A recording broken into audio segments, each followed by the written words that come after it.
of people who are looking for something new.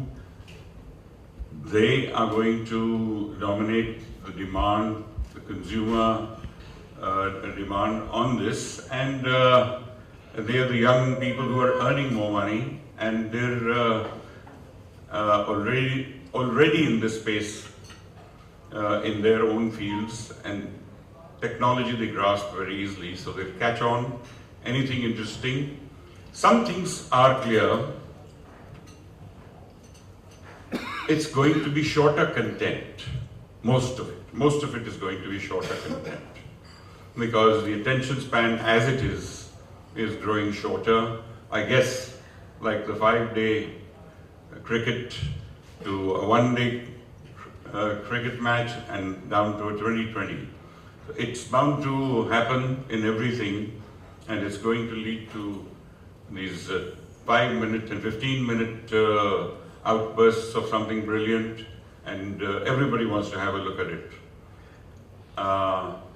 and experience it. It can be on any subject, anywhere. I feel a whole lot of possibilities are opening up, and I'm sure the young will take advantage of it. We will also have the pleasure of enjoying all that. And that does not mean that someone like me will not be a part of it.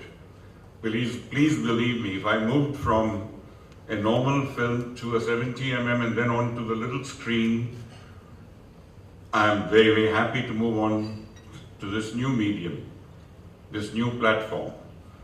It gives you a lot more freedom. Of course, your chances of making it are equally difficult, but that's where a true maker shows his mettle. I also feel it's a very quick result for people who are educating themselves today. They don't have to wait for a huge film to be planned where they can show their talent. Even television has now become quite huge and difficult to get into. So a new avenue is opening up. Anybody can pick up a camera, anybody can get down to making something. But what's nice is the big boys are also coming in. Netflix and Amazon, I believe, are very much interested in coming to India.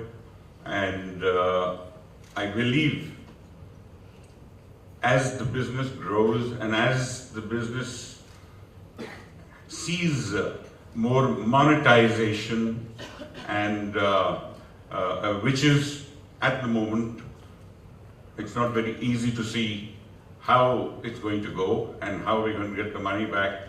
Although industry predicts a business of around 200 billion by 2020, as I'm told.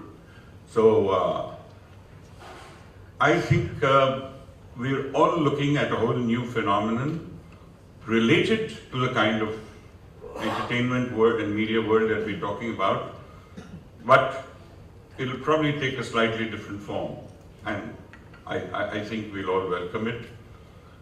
The world is growing larger, the audiences are growing larger, so why not a lot of business? The other part of it will be technical, and there will be huge infringement problems. So the lawyers have to put their heads together and try and see how we can move this technology in a manner that gives the maximum to the makers and to the people involved in the business, and yet be able to monetize it for themselves. So I think we'll see things happening as the business grows. The problems will come up, the solutions will come up, and I look forward to this whole new world with a lot of anticipation. All the best, and we'll leave the floor open to all the discussions. Thank you very much. The market. There are still some concerns around, at the end of it all, how do you really make money? who in the value chain is best positioned to sort of do that. And to discuss that, we've got a set of panelists who are from different parts of the value space, where advertisement is sort of the key revenue source. Just to, what's sort of also changing is how advertisements are sort of bought and sold, and programmatic ads are the new norm, and that sort of enables both buyers and sellers on the ad side to make it far more focused in terms of their advertisement packages, and and top that with analytics around audiences. It sort of helps advertisers reach out to the specific segments that they want to sort of target. Challenges are there even on the advertising side, so that is clearly a very important play within the overall package. And all the numbers do denote that video consumption in India is growing and growing significantly, and with 4G and a lot of the digital infrastructure improving, we should continue to see this growing. The challenge is that on the other side, it also offers the opportunity to experiment and come out with content which can be very, very segmented and very niche and targeted at very specific audiences. Digital music, the music industry right now, the challenges, continue to be, in this case, piracy is a very big concern particularly on the digital music side. But there are pluses in terms of how this market will sort of evolve. Regional music on the digital side is growing significantly. Telcos are playing a far more proactive role in this space right now. Foreign players are looking at India, but what even after a lot of probing, do not educate the content makers enough to what they want really out of them. Now, their business side is okay for them, but the content maker eventually needs to know that how is he interacting with the audience.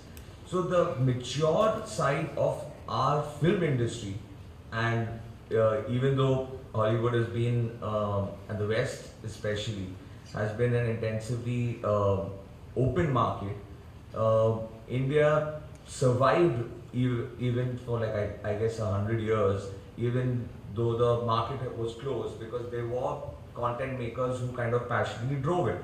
But they understood the audience or the throughput to how they were connecting to this audience, and that's how great legends and filmmakers like Mr. Sippy also came in, where he knew who he was talking to, how he was talking to, where they were talking to.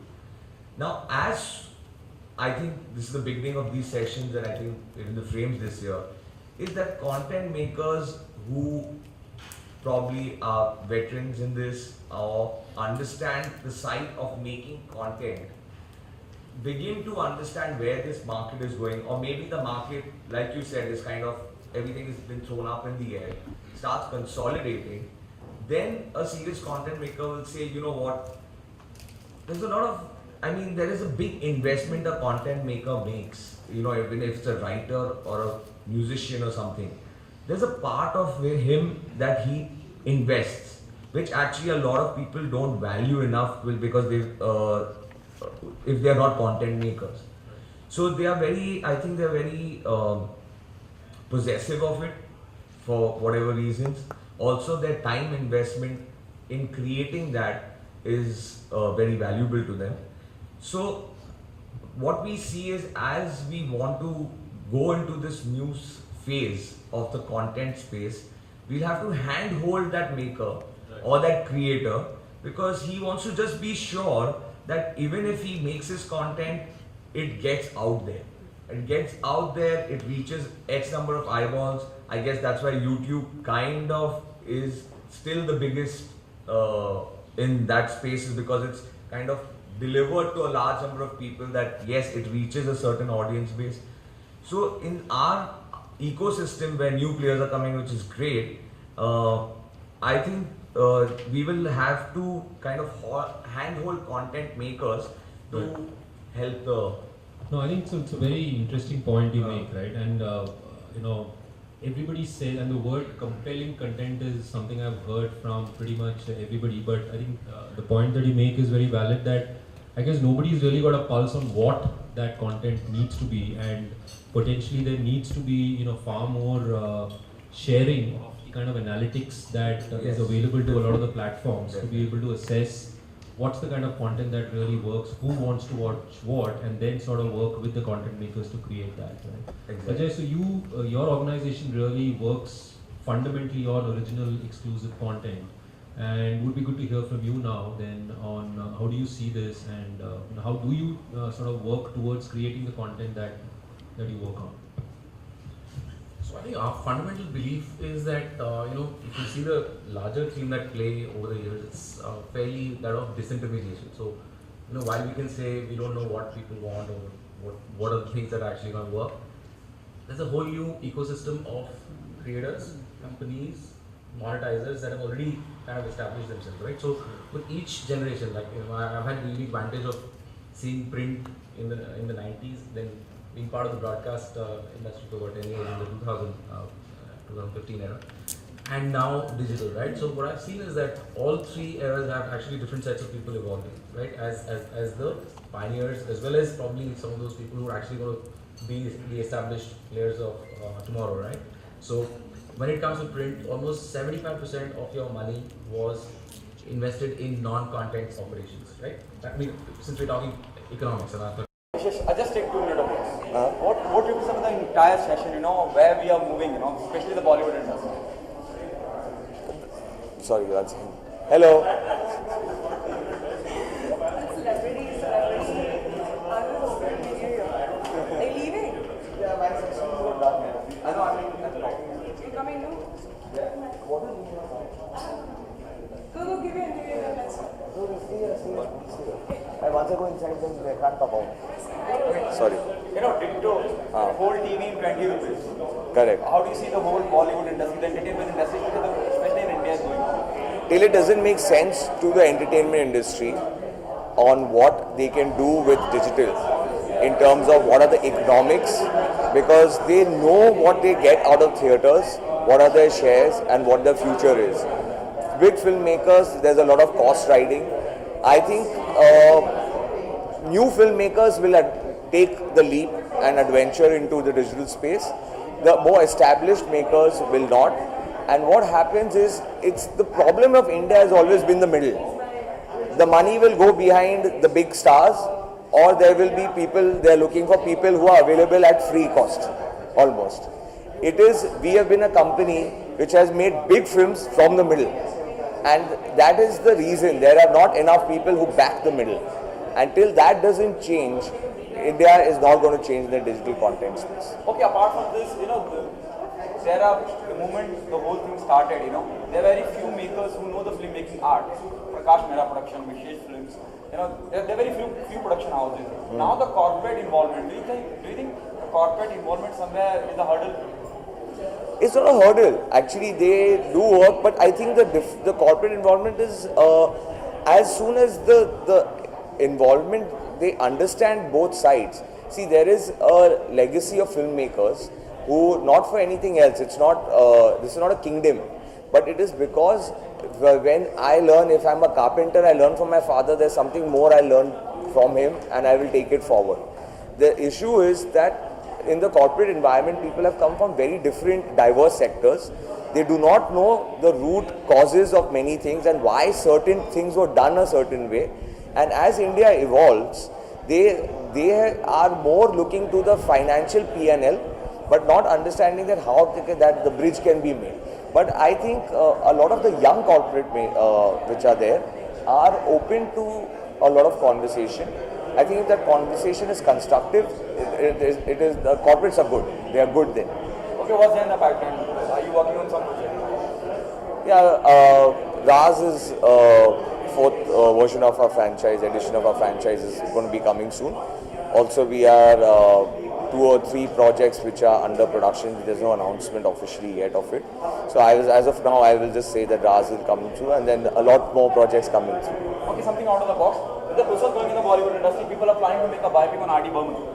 What your take as a director, as a maker? I think there is a whole process where a lot of biopics are being made. I think biopics on great people are interesting for a lot of the audience, and R.D. Burman is a legend. So a biopic on him would definitely be interesting for a lot of consumers. But I think depends how you make it, who makes it, and a biopic is a good way to look into someone who was a legend from the past. For the last one, there's also a process.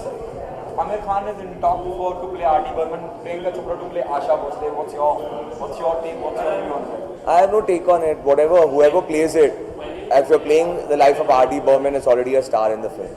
Thank you so much. Okay. Thank you so much. Thank you so much.